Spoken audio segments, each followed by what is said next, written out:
Hello friends, welcome back கேபேஸ்டோ channel நண்பர்களே. இன்றைக்கி நம்ம சேனலில் பார்த்தீங்கன்னு வச்சுக்கோங்களேன், ஒரு இன்ட்ரெஸ்டான ஜோதிட டாபிக் தான் பார்க்க போகிறோம். என்ன ஜோதிடத்தை பற்றி டாபிக் அப்படிங்கிறத இன்ட்ரோவில் சொல்லிடுறேன், வாங்க பார்ப்பீங்க. ஸோ யாருக்கு பார்க்க போகிறோன்னா, மீனம் ராசியில் பிறந்த நேயர்களுக்கு தான் பார்க்க போகிறோம். ஸோ மீனம் ராசியில் பிறந்த நேயர்கள் இந்த ஒரு வீடியோவை ஃபுல்லாக பாருங்கள், ஏன்னா இது உங்களுக்கான தாள்கள் தான். ஆக்சுவலி 2026 கரெக்டாக 4வது மாதமான ஏப்ரல் மாதம் நடந்துட்டுருக்கு. ஏப்ரல் மாதத்தில் கடைசியாக நிறைய கிரக மாற்றங்கள் நடக்குது. அந்த கிரக பயிற்சிகள் காரணமாக ஒவ்வொரு ராசிக்காரங்களுக்குமே தலையெழுத்து பெரிய சம்பவம் ஒன்று நடக்க இருப்பதாக தாள்கள் வெளியாயிருக்கு. அப்படி பெரிய சம்பவம் நடக்க இருக்கக்கூடிய அந்த விஷயங்களை பற்றி தான் இன்னைக்கு இந்த வீடியோவில் மீன ராசிக்காரங்களுக்கு ஷேர் பண்ண போகிறேன். மீனம் ராசியில் பிறந்த நேயர்கள் யாராக இருந்தாலும் இந்த ஒரு வீடியோவை ஃபுல்லாக பாருங்கள். உங்கள் ராசிக்கு என்ன சம்பவம் நடக்க போகுது அப்படிங்கிறத தெரிஞ்சுக்குங்க. ஆக்சுவலி இந்த சம்பவம் நடக்கிறது இனி யாராலையும் தடுக்க முடியாது. ஏன் கடவுளே நினைத்தாலும் தடுக்க முடியாது. கிரகங்கள் இப்படி அமையுதுன்னா விதிப்படி அது நடந்தே தீரும். அந்த மாதிரி ஒரு சூழ்நிலையில் இப்போ உங்களுக்கு இருக்குது. இந்த சூழ்நிலையை நீங்கள் கரெக்டாக புரிஞ்சு அதை தெரிஞ்சு அதற்கேற்ப நீங்கள் செயல்பட்டீங்கன்னா பல ஆபத்துக்கள் ஏற்படாமல் தப்பிக்கொள்ளலாம். ஸோ கிரகங்களால் என்ன நடக்கும் அப்படிங்கிறத முழு விவரமாக உங்களுக்கு ஷேர் பண்ணுறேன். முழு விவரத்தோடு என்ன நடக்கும் அப்படிங்கிறத மீன ராசிக்காரங்க தெரிஞ்சு அதற்கேற்ப நடந்து பயன்பெறுங்க. அதே போல் இன்னொரு விஷயம் என்னன்னா, இந்த டைம் கிரகங்களுடைய இந்த பயிற்சியின் காரணமாக 2 ராஜ யோகங்கள் உருவாகுது. ஒரு யோகம் உருவானாவே ஏகப்பட்ட பலன் கிடைக்கும். 2 ராஜ யோகங்கள்னா சொல்லவே தேவையில்லை. 2 ராஜ யோகங்கள் வலுவாக உருவாகுது. அதனால் பார்த்தீங்கன்னு வச்சுக்கோங்களேன், ஒவ்வொருவருக்குமே தலையெழுத்து மாறுது. அப்படி மாறக்கூடிய அந்த தலையெழுத்தை தான் நான் இந்த வீடியோவில் மீன ராசிக்காரங்களுக்கு சொல்ல போகிறேன். நீங்கள் எல்லாருமே கேட்கலாம், எல்லாமே விதினால தானே நடக்கும், நீ என்ன கிரகனாலன்னு சொல்கிறேன்ட்டு. ஆக்சுவலி விதி எதனால் தீர்மானிக்கப்படுதுன்னா கிரகங்களால் தான். கிரகங்கள் எப்பயுமே ஒரே மாதிரியே செயல்படாது.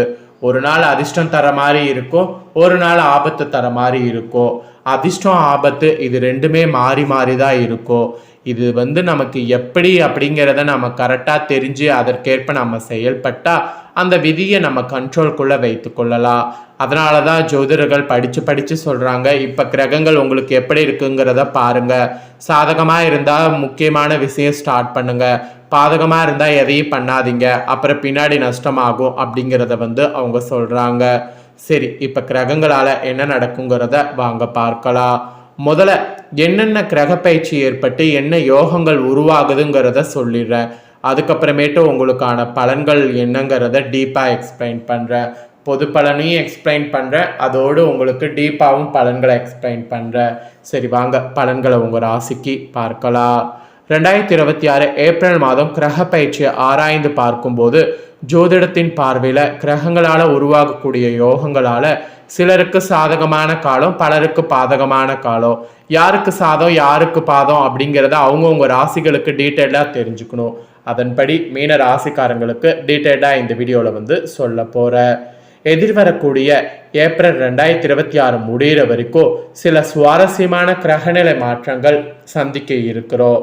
இதனுடைய தாக்கங்கள் தான் சதுர்கிரி யோகம், மால்விய ராஜயோகம் இந்த மாதிரி உள்ளிட்ட பெரிய ராஜயோகங்கள் உருவாகிறதுக்கு காரணமாக அமைகிறது. மேலும் இந்த யோகங்கள் தான் அனைத்து ராசினருடைய வாழ்க்கையில தனித்துவமான பலன்களை கொண்டு வருகிறது.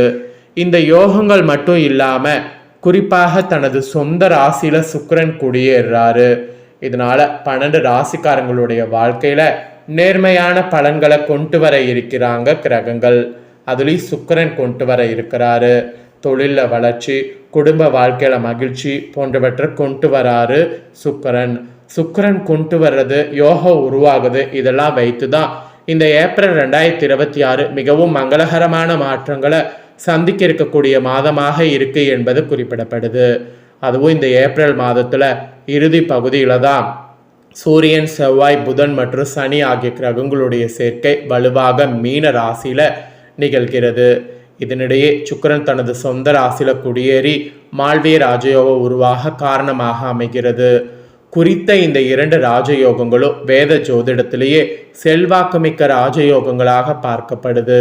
இதன் தாக்கம்தான் 12 ராசினருடைய வாழ்க்கையில பிரதிபலிக்கும் என நிபுணர்கள் கணித்திருக்கிறாங்க. அதில் உங்களுக்கு என்ன சம்பவம் நடக்குங்கிறத தான் இந்த வீடியோவில் வந்து பார்க்க போகிறோம். ஏப்ரல் 2 அன்னைக்கு மீன ராசியில் செவ்வாய் பயிற்சி நடந்திருக்கு. ஏப்ரல் 11 அன்னைக்கு மீன ராசியில் புதன் கிரகத்தின் சஞ்சாரம் நடந்திருக்கு. ஏப்ரல் 14 அன்னைக்கு மேச ராசியில் சூரியன் குடியேறியிருக்கிறாரு. ஏப்ரல் 19 அன்னைக்கு ரிஷப ராசியில் சுக்கிரன் குடியேறியிருக்கிறாரு. ஏப்ரல் 30 அன்னைக்கு மேச ராசியில் புதன் குடியேற இருக்கிறாரு. ஸோ சூரியன் குடியேறது இந்த மாதிரிலாம் நிறையவே இருக்கிறத தொட்டு தான் உங்களுக்கான சம்பவம் நடக்கிறது குறிப்பிடப்படுது. ஸோ என்ன சம்பவம் நடக்கும் அப்படிங்கிறத ஃபஸ்ட்டு பொதுவாக உங்களுக்கு சொல்லிடுறேன். இந்த சம்பவங்களால் உங்களுக்கு மகிழ்ச்சியா இல்லை வந்து இழப்பா அப்படிங்கிறத தெளிவாக தெரிஞ்சுக்குங்க. அதுக்கப்புறமேட்டு டீப்பாக உங்களுக்கான பலனை இந்த வீடியோவில் வந்து எக்ஸ்பிளைன் பண்ணுறேன். உங்கள் ராசியில் பிறந்தவர்களுக்கு ஆக்சுவலி இந்த டைம் கிரகங்களுடைய யோகங்களால் மகிழ்ச்சியான ஒரு காலமாக இது இருக்கிற மாதிரி சூழ்நிலை இருக்கிற மாதிரி பார்க்கப்படுது.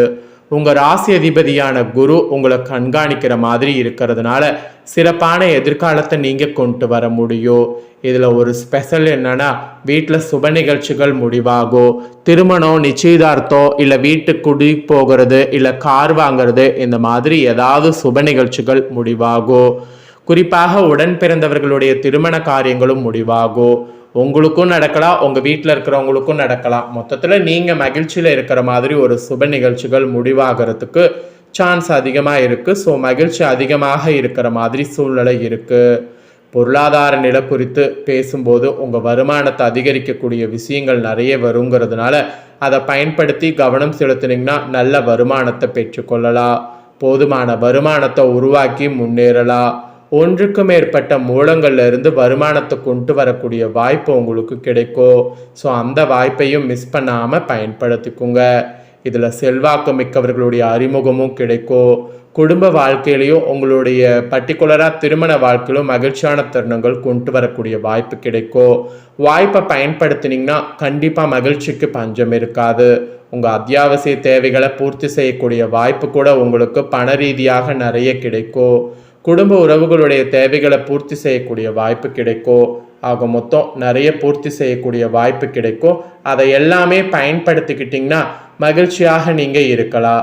ஸோ மகிழ்ச்சியாக இருக்கிறதுக்கு வரக்கூடிய வாய்ப்பை வந்து முழுசாக பயன்படுத்திக்குங்க.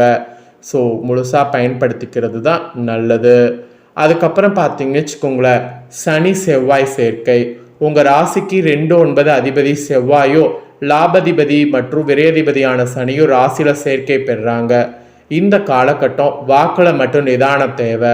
உங்களுடைய முயற்சிகள் சிறு மனசஞ்சலத்திற்கு பிறகு காரிய சித்தியை ஏற்படுத்தி தரும். அதோடு அலைச்சல் மிகுதியாக இருக்கும். பங்கு சந்தை, ரோஸ், லாட்டரி போன்ற அதிர்ஷ்டம் தொடர்பான செயல்களில் ஆர்வம் குறைப்பது நல்லது. இப்போ அதில் உங்களுக்கு தகுந்த காலம் கிடையாது. பங்கு சந்தை முதலீடுகள் உங்களை நிலை தடுமாற வைக்கும். வரவே இல்லாமல் இருந்தால் கூட பரவாயில்ல, முதலுக்கே மோசமாக முடியும் என்பதால் கவனம் தேவை. அதோடு லவ்விக நாட்டம் குறையும். பூர்வீக சொத்து தொடர்பான பேச்சுவார்த்தையில் தந்தை வழி உறவினர்களிடம் இருந்த கருத்து வேறுபாடு அதிகமாகும். ஸோ கொஞ்சம் கவனமாக இருக்கிறது நல்லது. உங்களுடைய கவனக்குறைவானதான் செயல்களில் மறைமுக எதிரிகள் உருவாகலாம்.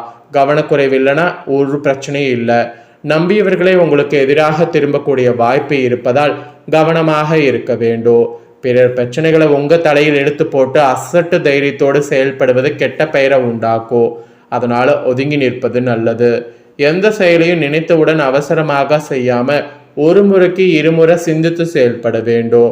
அப்படி நீங்கள் செயல்பட்டாதான் நினைத்தது உங்களுக்கு நடக்கும். தொழில் தர்மத்தை கடைபிடித்து நியாயமான முறையில் சம்பாதித்தீங்கன்னா புகழ் அடைய முடியும். ஏற்றுமதி இறக்குமதி தொழில் அபாரமான தொழில் வளர்ச்சி ஏற்படும். தொட்டது துளங்கும். வழக்கத்தை விட அதிகமான பணம் சம்பாதிக்க முடியும். வாடிக்கையாளர்கள் உங்களுக்கு முழு ஆதரவு வழங்குவாங்க. ஆனால் முதலீட்டு அதிகரிக்க வேண்டிய சூழ்நிலையால் சிலர் கடன் பெறலாம். கடன் பெறும்போது அது இப்போ பெறுவது உங்களுக்கு ஓகேவா இருக்கா அப்படிங்கிறத பாருங்க. ஸோ எடுத்தோம் கவுத்தோம் அப்படிங்கிற மாதிரி கடன் பெற்று மாட்டிக்காதீங்க. ஸோ இதெல்லாம் தாங்க உங்களுக்கு குறிப்பிடப்பட்ட பலன்கள். ஸோ பலன்கள் என்னங்கிறத தெளிவாக இந்த வீடியோவில் வந்து ஷேர் பண்ணிட்டேன். ஷேர் பண்ணதை தெரிஞ்சிருப்பீங்க. தெரிஞ்சதுக்கேற்ப நடந்து பயன் பெறுங்க. இந்த முக்கியமான தகவல்களை நீங்கள் பார்த்தது போல் உங்கள் ஃப்ரெண்ட்ஸ் ஃபேமிலியில் இருக்கவங்க பார்த்து அவங்களும் பயன்பெறணும்னு நினச்சிங்கன்னா வீடியோ லைக் பண்ணி ஷேர் பண்ணுங்கள். உங்கள் ஃப்ரெண்ட்ஸ் ஃபேமிலியில் இருக்கிறவங்களும் வீடியோ பார்க்கட்டும். அவங்களும் உங்களை போல் மீன ராசிக்காரங்களாக இருந்தாங்கன்னா இந்த தகவல்களை தெரிஞ்சு இதற்கேற்ப நடந்து பலன் பெறட்டும். இதே போல் புதிய தகவல்களை தெரிந்து கொள்ள சேனலை சப்ஸ்கிரைப் பண்ணுங்கள். வேறொரு வீடியோவில் உங்களை சந்திக்கிறேன். நன்றி, வணக்கம்.